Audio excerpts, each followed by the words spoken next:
Napasok na ng mga sundalo ang sinasabing sentro ng kuta ng mga kalaban. Enkwentro sa pagitan ng militar. Inilabas nila ng kulungan ang tatlong MNLF fighters. Tinapos na ng pamahalaan ang peace talk sa rebeldeng Kilusan.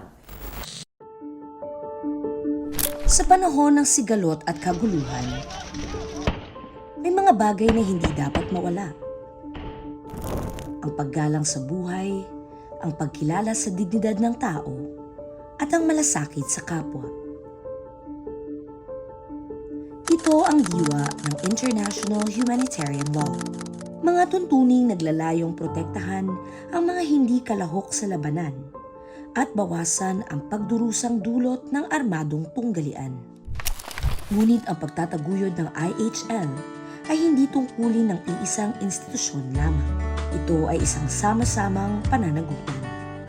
Kapag nagkakaisa ang pamahalaan, mga tagapagpatupad ng batas, sandatahang lakas, mga organisasyong makatao at mamamayan, mas napapalakas ang ating kakayahang pangalagaan ang buhay, itaguyod ang dignidad at protektahan ang mga sibilyan.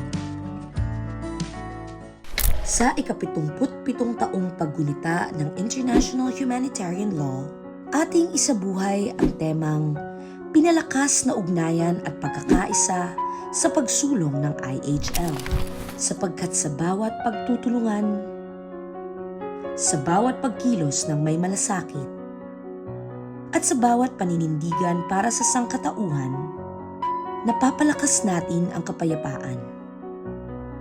Napapalakas natin ang pag-asa. At napapalakas natin ang paggalang sa dignidad ng bawat tao. Iisang layunin, iisang pananagutan. Pinalakas na ugnayan at pagkakaisa sa pagsulong ng International Humanitarian Law.